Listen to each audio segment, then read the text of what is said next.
eradicate alcohol and substance abuse. And we laud you for the program that you are doing. Our backbone, empower Nyamnyum Gotesa gure empowerment program. Kilija wajangan Dennis Pole na kupoteza. The empowerment program that we hear today is put some X amount of money and then we come together and do a rambe and then we give you an extra 500 or 1,000. Vijana are not stupid. They know what kind of an economy we are living in.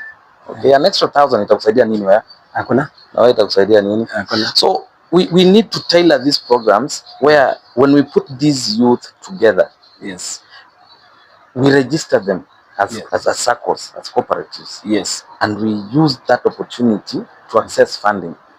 Juu vijana, in fact I was at Sigawet yesterday na nikapatana na vijana wa boda boda, and what I advise them is create a circle, small boda boda circle, 20 members and up. As long as you're over 18, you have KRA pins, you have national ID, register them. Because these are the only way we are able to tap into the potential. We will need the national government X amount of money into our financial institutions. We use the circle to tap this. Yes. All right.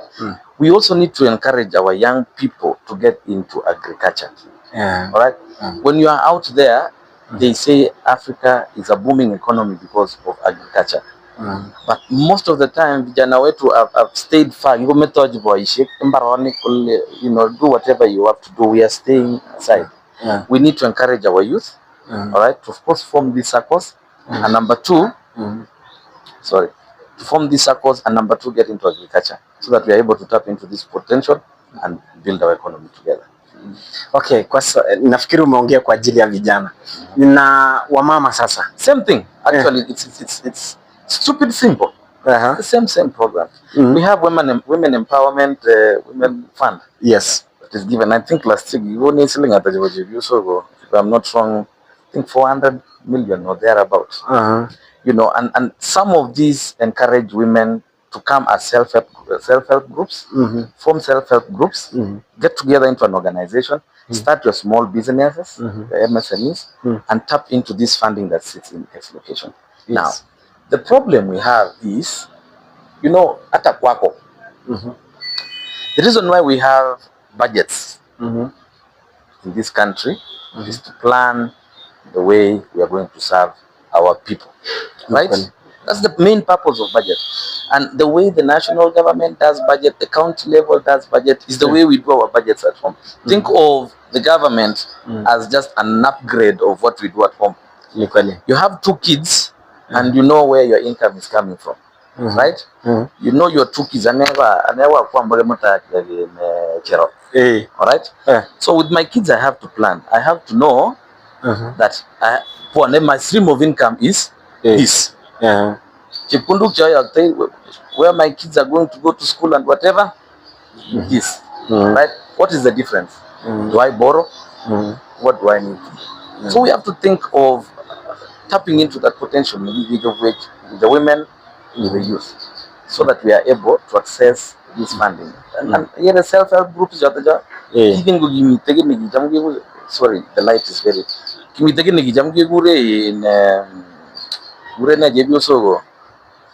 The rotation thing. Joy wanangi. Joy wa. Mary come round. Mary go round. That one. Mary come round. Mary. Kugijam ko tu itos chebio so bagere come, you pull 50 shillings. Yes. Pull 100 shillings. 500 shillings. And at the end of the day, the only thing that Mary go round worked was it would save for a rainy day. Yes. All right. In today's economy, you can use the same merry-go-round, but pull those resources so that you have X capital. Now, once you have X capital and you are development-oriented, you get the difference and you ask for loans. Yes. Okay. The other day, our president opened a circle in Kapsabet, which was, I think, Nandi circle before, right? And his wording was, this is an institution that allows these enterprises to ask for loans at an 8% interest rate. All right? What does that tell you? You have 20 border borders, 20 youth, and you have come together, you've raised 500,000, but you're missing on the cap. And then you have decided to build houses. Right, I think there's some 2 groups, Kabati Flower Operators na Nyuki Border na Bosa. Yes. Now Bosa built 100 million housing project. Of course, he started National Cooperative Housing. Right, you can Google Nabosa Group. Yes. What they did was they came together, they pooled that money, and then they went and asked for a loan to build houses that is now getting streamlining and income for them. So once again, the vacuum we have in leadership is not watching our community. They are not empowering. Are you telling me that nobody has advised this vijana for the longest time that it's good to have circles? Knowledge is power, right? And it's also paramount. In today's society, ignorance is not an excuse, right? But we understand where we come from. So we have to elect leaders who understand that we have our backbone lies in these women and vijana, right? Now, before you ask the next question, we live with a lot of people with disabilities. Yes. And a lot of money has been pumped into the social welfare services. Yes. Right. By the government. Now, kango tinye ngalega budget is because you have to have some data to work with. Today, if I asked you in your local areas, do they know how many farmers you have? No. Do they know how many orphans you have? Do they know how many people with disabilities you have? Right? So how are you going then try to improve the livelihoods of these people when you don't have something substantial called data? Okay? We need to build from a database. We need to understand that we have X orphans that and vulnerable people in our society that need X funding. Yes. All right? Sigawet, yesterday I went and I think Food for Education wameanza kukuja huko. Food for Education is a program that cooks food, healthy meals. Yes. It's an governmental organization. Yes. Okay? And what they do is you pay 20 shillings per child per day to get this food. All right? This is a program that just started running. In other constituencies, these are programs that has been there. Okay? So you have to elect people that are able to tap into these potentials out there.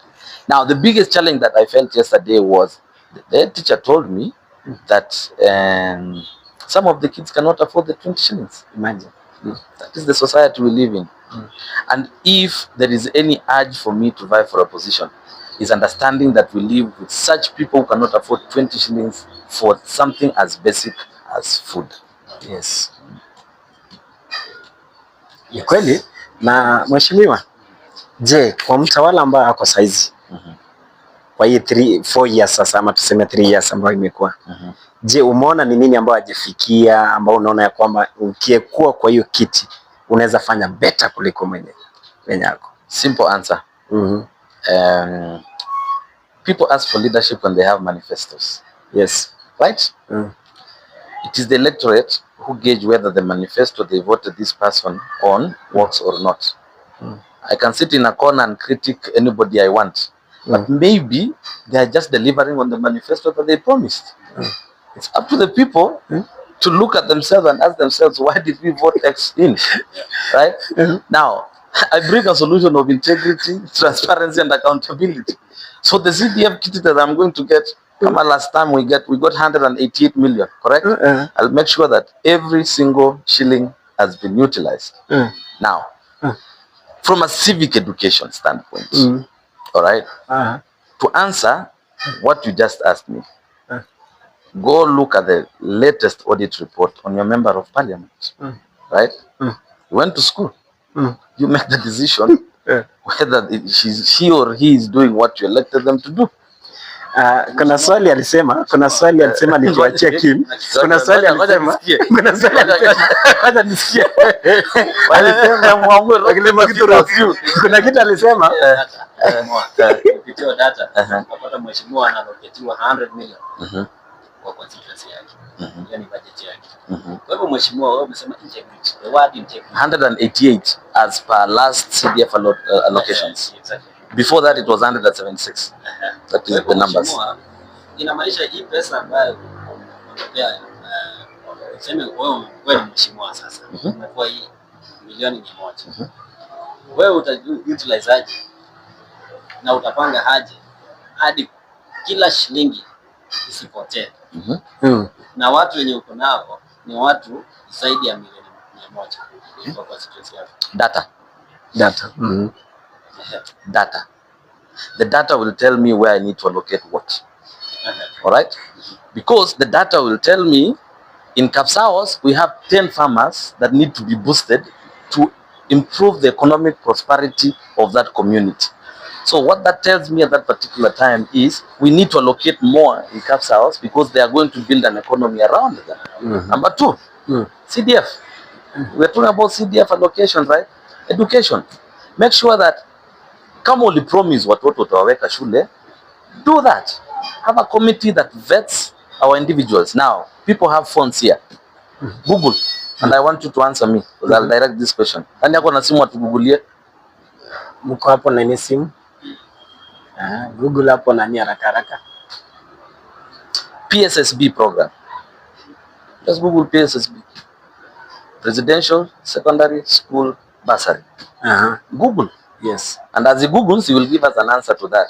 That will give me the direction on how to answer that. Umepata ama nikupe yangu yenye ishaguguliwa? Nileta hii yenye imeshaguguliwa haraka.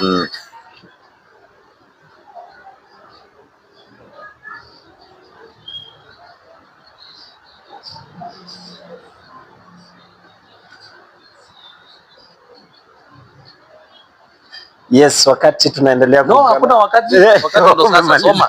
Ukienda shule wakati ni nani? Soma. What does it say? Kwa mheshimiwa Taramka chini tu paka constituency bursary and what? Chunga watu wanatumia administrative structures, ndio. All the 290 constituencies in the country are allocated. Mnasikia wote? An equal amount of money, which is about 1.35 million. The bursary is administered. Each what? Constituency. Each what? Each constituency. Si mimi naomba hiyo kiti? Yeah. Okay. That is 1.35 million. The bursary is administered at the constituency level through a committee known as Presidential Bursary Subcommittee, which is a subcommittee of the Constituency Social Assistance Committee, CSAC. It receives, vets, and approves applicants. It also creates awareness on the bursary in the constituency. The area MP is the designated patron of the committee. The area who? That's what? You. That's that. What is the criteria? Who qualifies for bursary? He or she must be an orphan, vulnerable children, a child from a very poor household. Do we have that in our communities? Of course. We do? Yes. Okay. The beneficiary must be enrolled in a public boarding secondary school. Do we have those in our communities? Yes. We do. The beneficiary must be under 18 years of age at entry point into the bursary scheme. He or she must be resident in the target location within the constituency. Maybe children from stationary institutions. Okay. Vile umeelewa imesema nini? Imesema kuna bursary allocation. Now I'll digress kidogo. When you go to the budget for last year, okay, 400 million was allocated to the presidential bursary program, which is this, right? How much money is allocated to the constituencies? 1.35 every year, correct? Mheshimiwa, acha nikuulize swali. Wait. Now, when you go now, this is the data. What does that say?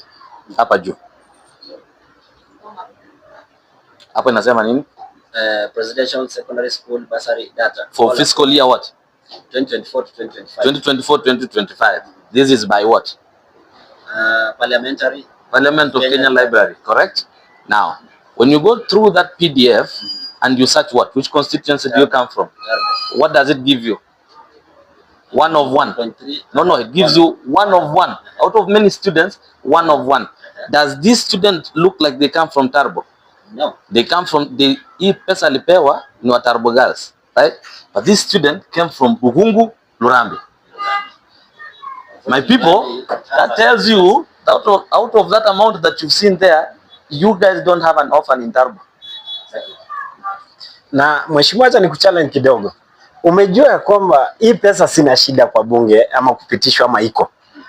Umejua kwamba kuna watoto wengi ambao tunaweza sema ni matajiri ndio wanapata hiyo basari kuliko wale wa maskini. Now to answer you kwa sababu wacha nikukate maswali nyingi. When you go and look for Turbo and it gives you 101, it tells you it doesn't matter whether it's rich or poor, nobody is getting it. So akingenelegal daw go walun akingenelegal daw magelda akingenelegal daw wacha kimajibu na unajua Kimda amesoma Kimda amesoma baby Kimda amesoma ni sawa so media tutatetea mheshimiwa kuhusu 1 out of 1. That means hakuna. Ukiangalia the constituency ya Lurambi it has their constituency, lakini ukiangalia the CDF data inasema kwamba walipeana Lurambi our what? Our basari. No. That is 101. No. Let me help you. Let me clarify for you. What that tells you, my people, is there is X amount of funding that we are supposed to be getting. That also tells you, my people, that we are not getting. All right. Let's stop running around in circles. We are not getting it. Right. I personally am paying for a student called Joseph Juma, an orphan. Anaenda shule inaitwa Father Martin Boyle Secondary in Tindiret. I pay. I don't expect. I don't wait for bursary of 5,000 because fees yake ni 20, right? Yet there is an amount there that we are supposed to be getting. Now I'm not pointing fingers on any names. All I'm saying is when we get elected into these positions, let us give our people what they deserve. That is integrity. But mheshimiwa, ndio wengi wao waheshimiwa wengi wanasemanga, hata wakati wanapiga siasa wanasema kwamba mimi nitakuwa mwaminifu, nitagawa sera zenyu ama basari zenyu vizuri equally. Kwako mheshimiwa, tumeona data ambapo umetolea data kwamba ukiangalia ni 1 out of Turbo constituency. Hata Turbo hawana. Huyo mtu alipewa anatoka Lurambi constituency. Na hiyo ni parliamentary data. Kwa which mheshimiwa, inamaanisha pia wewe ukiingia pale, ukienda pale umechaguliwa leo bor ndio msimamizi wa Turbo Constituency, yeye ndio kiongozi wa Turbo Constituency, ameshinda leo. Wewe utafuata yale ambao the committee parliamentary wanafanya, ama utakuja na mbinu yako? I don't think we are understanding what that data means. That data means, let me go back. That data means there should be your area MP is the patron for creating a subcommittee that is in charge of that funding. All right. What that data means also is if you have a strong, vibrant community, they are supposed to present children who are from vulnerable homes or orphans to access this funding. Right. Now, let's say, God forbid, they come to my constituency and there are 100 of them. Then there is a committee that vets, so that they churn and they decide out of 100, how many are we paying school fees for, right? What the data is also showing us is in our constituency and so many other constituencies, we did not present these children. Yes. Okay? Now, that is now facts. Let me go back to your answer. If you educate your people on their rights, you talk up and you know about the PSSB program, you know about your rights, right? So you also know about that orphan in your home who deserves this money. So it's easier for you to ask tough questions.